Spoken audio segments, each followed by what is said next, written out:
Good day mga ka-earner. Ngayon nga ay papakawalan natin ang ating mga kambing. So, papakita ko na rin sa inyo yung bakod natin. So, natapos na nga yung bakod natin mga ka-earner. Kailangan ko na lang dagdagan ng mga kahoy. So, yung mga nilagay kong poste ngayon ay pansamantagal. Pansamantagal. So, dito, nasana yung mga kambing na dito dumadaan. Pero, dito na ang daanan nila ngayon. Yan, shortcut na may bakod na dyan, hagwire, diretso pa ganon. So dito nilagyan na rin ng hagwire yung sa chicken net. Konti na lang yung doon. Yung sobra na hagwire dito, pwede nang ilagay doon. Ayan na, kompleto na. Hindi na sila, hopefully hindi na sila makakalabas. Makakapunta doon sa kabila. Merong inuubo I think. So silipin natin sila. Mga tulog pa. Hello. Nakahiga. Bubuksan na natin.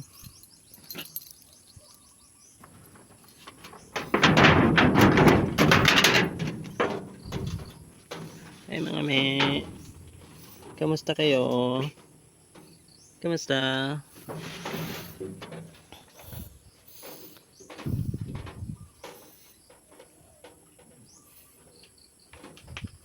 So ayan, I think ay gumaling na yung nagtatay nating kambing. So hindi ko na na-upload yung video. Ang ginamot ko sa kanya ay lang, check ko kung nandito pa. Ito nga ang ginamot ko sa nagtataying kambing natin. Ayan, Ambroxetil. Pamanok siya.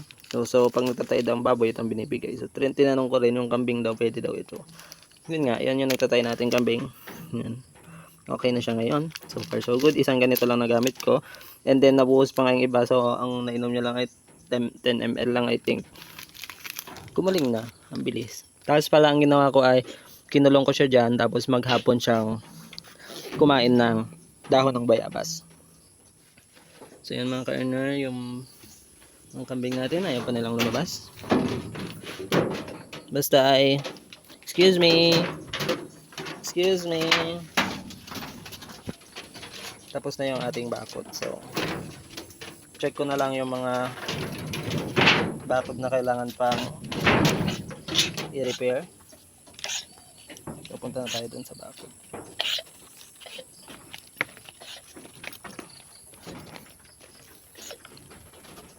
Ay, sasarap pala ito dahil nasanay silang dito dumadaan. So yun nga mga ka-earner, sa pagbabakod ng hagwire, ang kailangan yung kunin ay yung 9 holes na hagwire.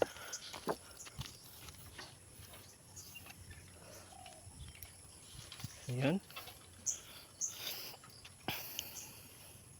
Okay, mamaya ko na ipapakita sa inyo.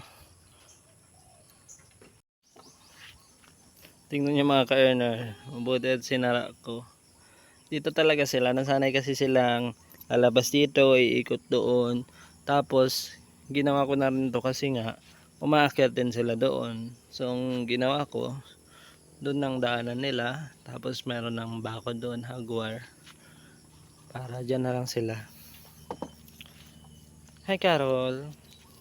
So itong si Carol nga I think ay nung dinugo siya last time, baka yun na yung nakunan siya. Pero 3 months after ko siya nabili, sabi kasi 2 months pregnant na siya. Pero nung 3 months after ko siya binili, dinugo lang naman. And then maliit naman yung tiyan. So I think ay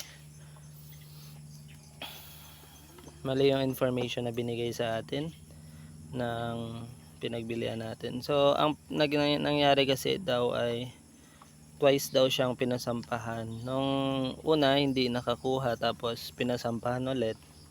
So most probably ay hindi buntis tong si Carol. So titingnan natin kung sasampahan siya ng ating bulog. Pero kung hindi siya masampahan ng ating bulog ay papasampahan natin siya sa bower na full blood na lang para ano, maganda yung kalabasan. Sana makakuha. And then ito, Buntis na nga tong mga kambing natin. Except yung itong si Carol, tapos yung dating nakunan, at yung nanganak pero namatay naman yung anak niya. Ayan si Rosa, ayan yung malahing sa anin din. Ayun na, lumabas na sila mga ka-earner. So pag may isa nang lumabas doon, sunod-sunod na sila. Unti-unti na rin nilang nare-realize na doon ang daanan. So para sa mga kambing, kailangan lang silang masanay. So nasanay nga kasi silang dito dumadaan, kaya dito sila. Pero doon lang daanan ngayon, ako na lang ang dadaan dito. So yun mga ka-earner. Tapos meron din akong bumili tayo ng pruning shear natin. So para saan nga ba itong pruning shear? Ito ay gagamitin natin sa mga kakawate. Para pruning shear na lang gamitin natin, tapos maganda, hindi masisira yung ating madre di cacao. So ito nga yung tanim ko. Yung tanim natin na pear ay namatay dahil nga sa baha. Tapos ito namang tanim natin na may tinanim tayo dito, yung gustong gusto ng kambing ito, buti hindi nila nakita ito nasa baba. Nagtanim nga ako dito sa baba, pero ang problem pala dito ay dry na ngayon. So wala nang ulan, papunta na tayo sa summer.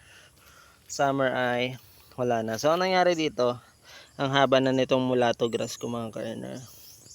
Tapos inaakyat ng kambing, ayan, kinakain nila. Buti tumutubo na ulit ngayon, ayan o. So ang gagawin ko nga dito ay didiligan ko na lang. Ito yung mulatto, ito yung Branchia grass, I think. I'm not sure, pero in-order ko yun sa Shopee. Ito legit naman, dahil ganito naman talaga ang itsura ng mulatto grass. Ang problem lang, kinain nga ng kambing. Ang haba na sana nito mga ka-earner, kasi ilang buwan na rin siya nakatanim. So matagal-tagal pa to bago ma-harvest. Kailangan ko pang bumili ng mga buto. Tapos yung kubo natin, update dito sa kubo natin, di pa nalagyan ng bubong.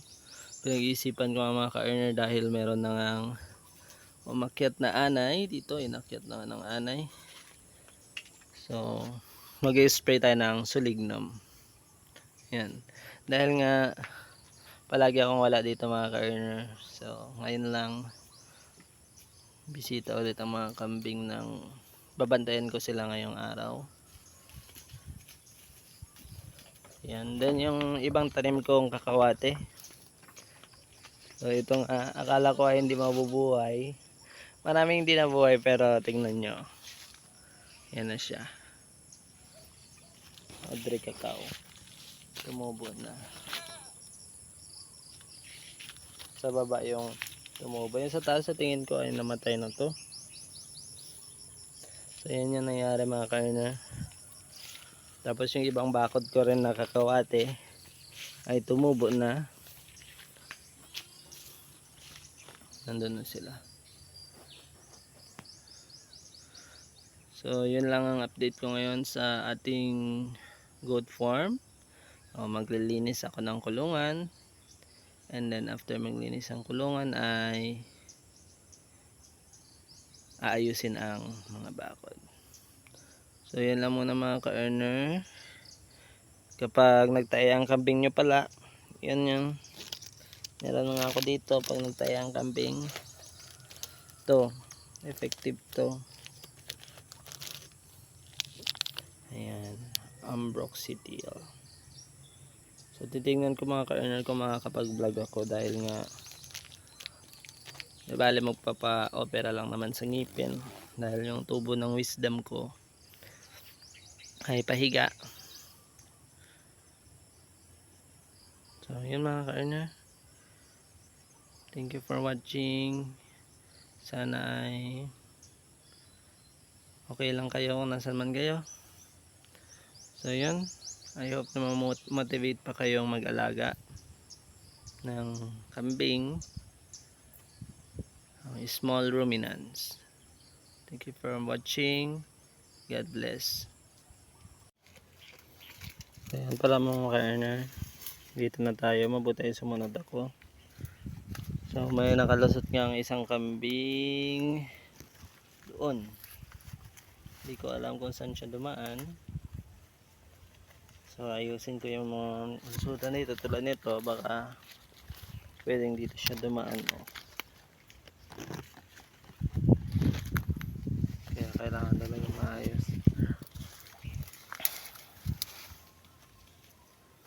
So yun mga ka-earner,